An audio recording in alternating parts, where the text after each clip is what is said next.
గోదావరి వరద ఉధృతితో ప్రజల కష్టాల మాట ఎలా ఉన్నా పశుగ్రాసంపై ఆధారపడే పశువులు విలవిల్లాడుతున్నాయి.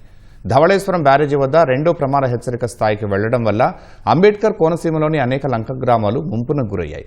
దీంతో రైతులు పశువులను ఏటిగట్ల మీదకు చేర్చారు. ఎండిగడ్డితోనే గేదెలు ఆవులను మేపుతున్నారు.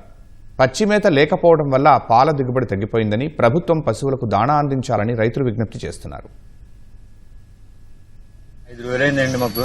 ఇప్పటికి ఇంకా ఏటుకొడుకు తోలుకొచ్చేసాం. ఏటుకొడుకు తోలుకొచ్చేస్తే ఇప్పటికి మేత లేదు, ఏమీ లేదు. పచ్చగడ్డి లేదండి, ఒట్టుగడ్డి లేదు. మాకు గవర్నమెంట్ దానా ఇస్తారేమో చూస్తున్నాం. పాలు మొత్తం 5 లీటర్లు ఇచ్చి పాలు లీటర్లోకి వచ్చేసినాయండి.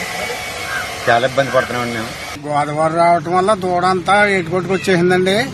మాకు వీటికి ఆధారం ఏమీ లేదండి. వాటి మీద ఆధారం అండి. మేము కూడా అంతా మునిగిపోయి ఉన్నదండి. వీటికి ఒట్టిగడ్డి లేదండి, పచ్చగడ్డి లేదండి. పచ్చగడ్డి రోజుకి మోపు 120 రూపాయలు ఇచ్చి కొని మేపుతున్నామండి.